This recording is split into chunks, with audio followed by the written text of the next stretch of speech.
शुरुआत करेंगे बिलासपुर से मिली बड़ी खबर के साथ। महिला की खोपड़ी मिलने से हड़कंप मचा हुआ है। बिजौर के खाली प्लॉट में ये मिला है, सिर मिला है, खोपड़ी मिली है। फॉरेंसिक टेस्ट के लिए भेजा गया है। तकरीबन 4 से 5 महीने ये पुरानी बताई जा रही है। इसके पास से एक कुल्हाड़ी और साड़ी भी बरामद हुई है। यही इस मामले को पेचदार बना रहा है। बिजौर के खाली प्लॉट में ये महिला की खोपड़ी मिली है।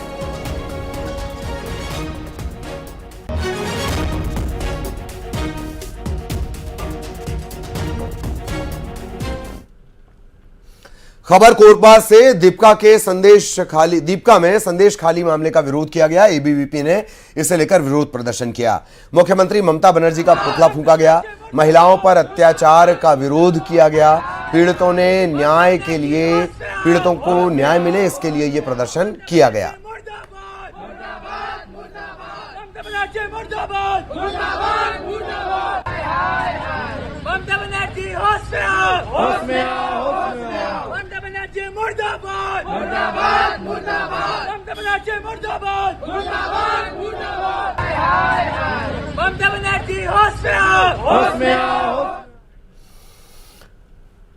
कोरबा में नागरिकता संशोधन कानून यानी सीएए लागू होने पर लोगों ने खुशी जताई है। भाजपा कोसाबाड़ी मंडल की ओर से सीएए लागू होने पर जश्न मनाया गया। इस दौरान केंद्र सरकार के फैसले का स्वागत किया गया और प्रधानमंत्री नरेंद्र मोदी को भाजपा कार्यकर्ताओं ने धन्यवाद दिया। सुभाष चौक पर गाजे बाजे और आतिशबाजी के साथ मिठाई खिलाकर जश्न मनाया गया।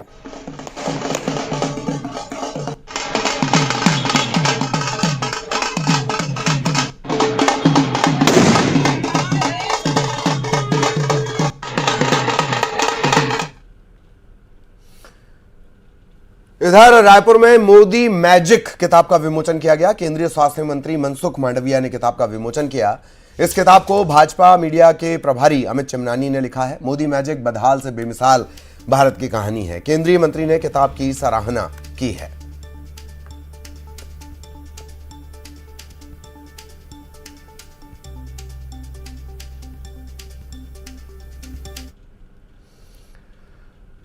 इधर कोरबा के शिवपुरी में मगरमच्छ मिलने से हड़कंप मच गया। इसके बाद ग्रामीणों ने वन विभाग को इत्तला दी। मौके पर कटघोरा वन विभाग की टीम पहुंची। इस मगरमच्छ का रेस्क्यू किया गया और उसके बाद इसे कुमाही पानी बांध में छोड़ दिया गया। इसके बाद ग्रामीणों ने राहत की सांस ली।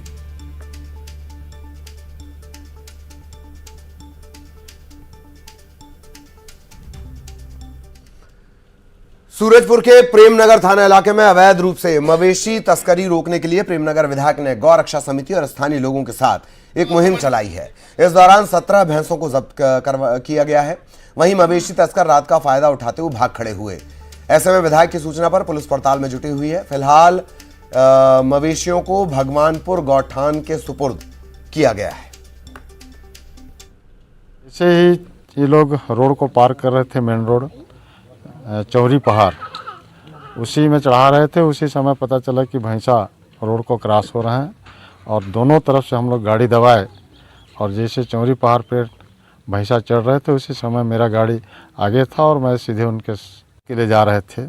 वो सभी लोग भाग गए वहाँ से। नगर की ओर से पैदल मवेशी को लेके जा रहे हैं तो मौके पर मैं और तहसीलदार मैडम गए। वहाँ पर मवेशी के साथ जो साथ में जा रहे थे वो रात्रि का फायदा उठाकर चले गए थे और मवेशी 17 नग टोटल है, उसकी वैधानिक कार्रवाई की।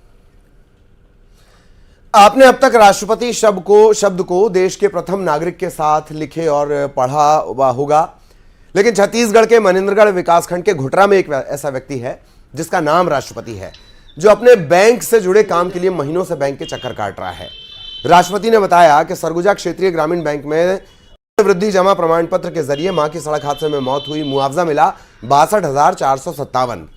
25,000 रुपए उसने निकाल लिए।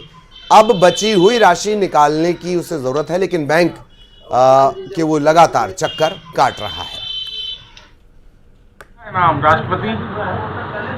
हाँ भैया, पिताजी माँ बाप तो रखे रहे होंगे। तो आपको कभी कोई बोला नहीं नाम को लेके कि राष्ट्रपति नाम है, कहीं जाते होंगे काम कराने? नहीं, नहीं बोलते तो हैं, लेकिन मेरे को भी फिर नाम से शर्म आ जाता है ना। शर्म आता है? जी। क्या बोलते हैं लोग? बोलते हैं आप इतना बड़ा नाम है आपका। मनेंद्रगढ़ में इन दिनों वन विभाग का अमला 2 नन्हे भालुओं की खातिरदारी में जुटा हुआ है। डिपो में रखकर भालू के शावकों की देखभाल की जा रही है। ग्राम पंचायत खंडा खोह के पास रोड के किनारे वन परिक्षेत्र अधिकारी को ये भालू मिले। इनकी उम्र है तकरीबन 1 महीना।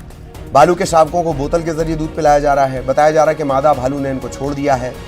वन विभाग के अधिकारियों का कहना है कि मादा भालू इन्हें लेने नहीं आ रही। ऐसे में फिलहाल तो इन्हें जंगल में नहीं छोड़ा जा सकता। जब ये बड़े हो जाएंगे तब इन्हें जंगल में छोड़ा जाएगा।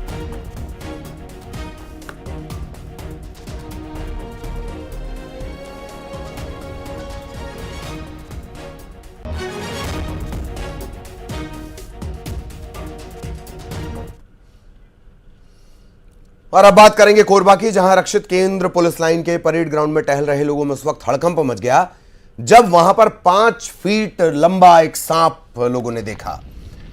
बड़ी संख्या में लोग बच्चों के साथ पुलिस लाइन परेड ग्राउंड में टहल रहे थे, तभी अचानक से ये सांप नजर आया। समय रहते लोगों की नजर पड़ी, लोग सतर्क हो गए।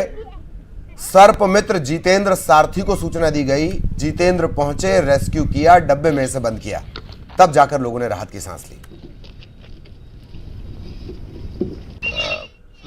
लाइन से जानकारी प्राप्त हुआ कि एक ग्राउंड पे काफ़ी बड़ा सा स्पेक्टिकल कोबरा आसपास में घूम रहा है, क्योंकि निश्चित तौर पे बच्चे इस विषय में आसपास में खेलते रहते हैं और कहीं न कहीं एक खतरा बना रहता है, जिसके बाद से फिर हम वहां पहुंचे और सुरक्षित। और अब बात राजधानी रायपुर के हाइपर क्लब की, जो अब फिर से शुरू होने वाला है। हाइपर क्लब के संचालक गोल्डी ने बताया कि क्लब में सत्यनारायण की कथा करवाई गई है ताकि फिर से क्लब का संचालन सुचारू रूप से हो सके। आपको बता दें, करीब 1 महीने पहले विकास अग्रवाल और रोहित तोमर के बीच प्रेम प्रसंग को लेकर विवाद हुआ और इसके बाद यह क्लब बंद हो गया था।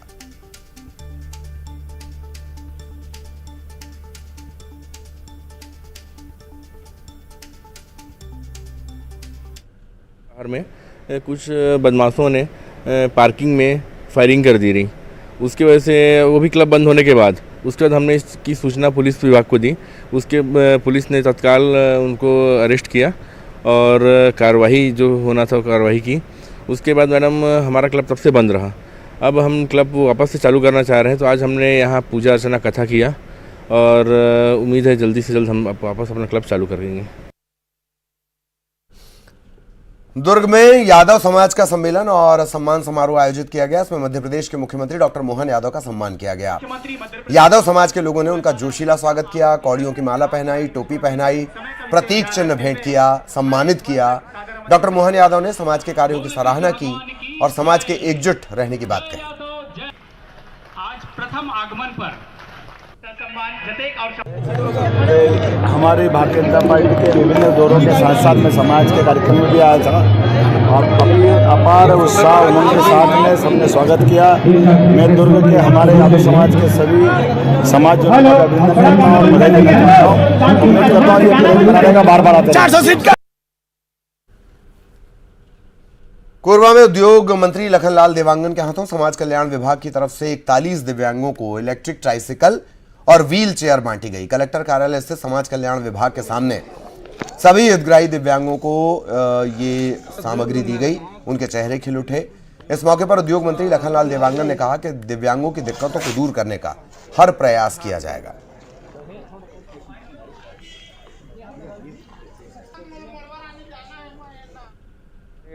कोरबा जिला के 41 दिव्यांग भाई बहनों को समाज कल्याण के बोर्ड से उनको बैटरी चलित इलेक्ट्रॉनिक ट्राईसाइकिल दिया गया है, जिसमें 38 ट्राईसाइकिल दिया गया, 2 व्हील चेयर इलेक्ट्रॉनिक दिया गया। इधर कवर्धा में जंगल में आग लग गई। सागौन के एक प्लॉट में आग लगी। वन अमला इस आग को नहीं बुझा पाया। अब तक आग लगने की वजह साफ नहीं है। पंडरिया वन क्षेत्र के दमगढ़ जंगल का यह मामला है।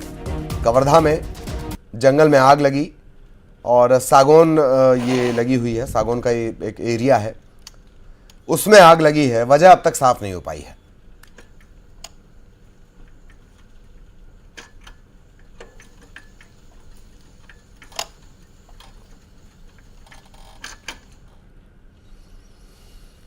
खबर कांकेर से, जहां 10 से ज्यादा गांव के ग्रामीण किसानों ने चक्का जाम कर दिया। ग्रामीण खस्ता हाल सड़क और बिजली की समस्या से परेशान हैं। भारी वाहनों की वजह से सड़क पर बड़े बड़े गड्ढे हो गए। हादसे लगातार यहां पर होते रहते हैं। वहीं लो वोल्टेज और बिजली की आंख में चौली से किसानों की फसल चौपट हो रही है। शिकायत के बाद भी विभाग अनदेखी कर रहे हैं, लिहाजा गुस्साए ग्रामीणों ने बाईपास पर चक्का जाम लगा दिया। प्रशासन के समझाने पर इस चक्का जाम को खोला गया। सर इसलिए आया क्योंकि हम लोग बार बार अवगत कराया जिला प्रशासन को, 4-5 बार हम लोग धरना प्रदर्शन में किया, आश्वासन में हटते गए। लेकिन आज फिर हम लोग कल जाके जिला प्रशासन को अवगत कराया कि हमारा सड़क नहीं बन रहा है, बच्चों का परीक्षा चल रहा है, कई बहुत सारे समस्या होता है। वो सब मांगों को लेके हम लोग आज धरना प्रदर्शन कर रहे हैं। सड़क के बारे में बात चल रहा है, गवर्नमेंट को दिया हुआ है इसके नवीनीकरण के लिए सड़क और विद्युत के लिए सब स्टेशन के लिए भी। रायपुर में एक होटल के कमरे में युवती की लाश बेड पर मिली है। पास में शराब की बोतल और सिगरेट के पैकेट भी बरामद हुए हैं। बताया जा रहा है कि युवती अपनी एक सहेली के साथ रुकी हुई थी, लेकिन एक दिन पहले ही सोमवार को वो होटल छोड़कर चली गई। मामला गंज थाना इलाके का है। युवती की पहचान बिहार के नालंदा की रहने वाली 31 वर्षीय जोया खातून के तौर पर हुई है। आशंका जताई जा रही है कि युवती की मौत से पहले कमरे में कुछ लोगों ने शराब भी पी। बताया कि उसका पेट दर्द कर रहा था और उसको काम पड़ने पर वो अपनी सहेली को होटल में ही छोड़ के चली गई थी। बाद में उसकी लाश वहां मिली है। इसमें जो महिला है जिसकी पहचान जोया खातून के रूप में की गई है। कवर्धा पुलिस ने अपने सगे बड़े भाई की हत्या करने वाले आरोपी को गिरफ्तार कर लिया है। भाभी के साथ अवैध संबंध के चलते भाई को किनारे लगाने के इरादे से आरोपी ने हत्या की साजिश रची। इस हत्या के मामले में मृतक की पत्नी की भूमिका भी तलाशी जा रही है। हत्या के बाद आरोपी इस मामले को दबाने की कोशिश कर रहा था, लेकिन उसे पकड़ लिया गया। सामने आई कि मृतक का जो छोटा भाई था उसकी मृतक की पत्नी के साथ अवैध संबंध थे और उसी कारण उसने अपने भाई को रास्ते से हटाने के लिए उसका गला घोंट के हत्या कर दी। निश्चित रूप से बहुत ही निर्मम तरीके से उसकी हत्या की गई। पुलिस ने साइंटिफिक और टेक्निकल इन्वेस्टिगेशन के आधार पे चंद घंटों के अंदर ही अपराधी को गिरफ्तार करने में सफलता। और यहां रुकेंगे एक ब्रेक के लिए।